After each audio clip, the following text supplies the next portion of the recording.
আমি মনে করি না যে শিবির ভারতকে নিয়ে কোনো টেনশন করে। তারা এই দেশ নিয়েই রাজনীতি করে, এই দেশ নিয়ে একটা জিনিস আপনার বুঝতে হবে। অনেকেই জামাতকে বলতো পাকিস্তানপন্থী, অমুকপন্থী, তমুকপন্থী।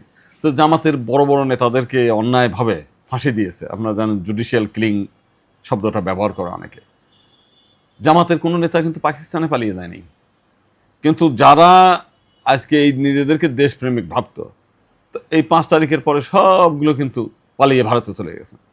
তাহলে তাদের যদি দেশপ্রেম থাকতো তাহলে তো তারা এইখানে ফেস করতো, ঠিক আছে মরবো, দেশ ছেড়ে যাব না, আহত হই, নিহত হই, জেল জরিমানা খাটিয়ে এই দেশ ছেড়ে যাব না। তাদের মধ্যে কিন্তু সেই মানসিকতা নাই। তো সেই কারণে জামাত ইসলামের যারা কর্মীরা আছে, এরা আমি মনে করি যে এরা আদর্শ, মানে তারা যে দল করে সেটা তো তার আদর্শের ব্যাপার, সেটা আমরা তো আর তার দলের লোক না। সব মানুষ তার দলের সমর্থন করবে তাও না। কিন্তু যে দল করে সেটা সেই দলের ক্ষেত্রে তাদের কর্মীরা একটা আদর্শ কর্মী, সৎ কর্মী, তারা ধার্মিক কর্মী।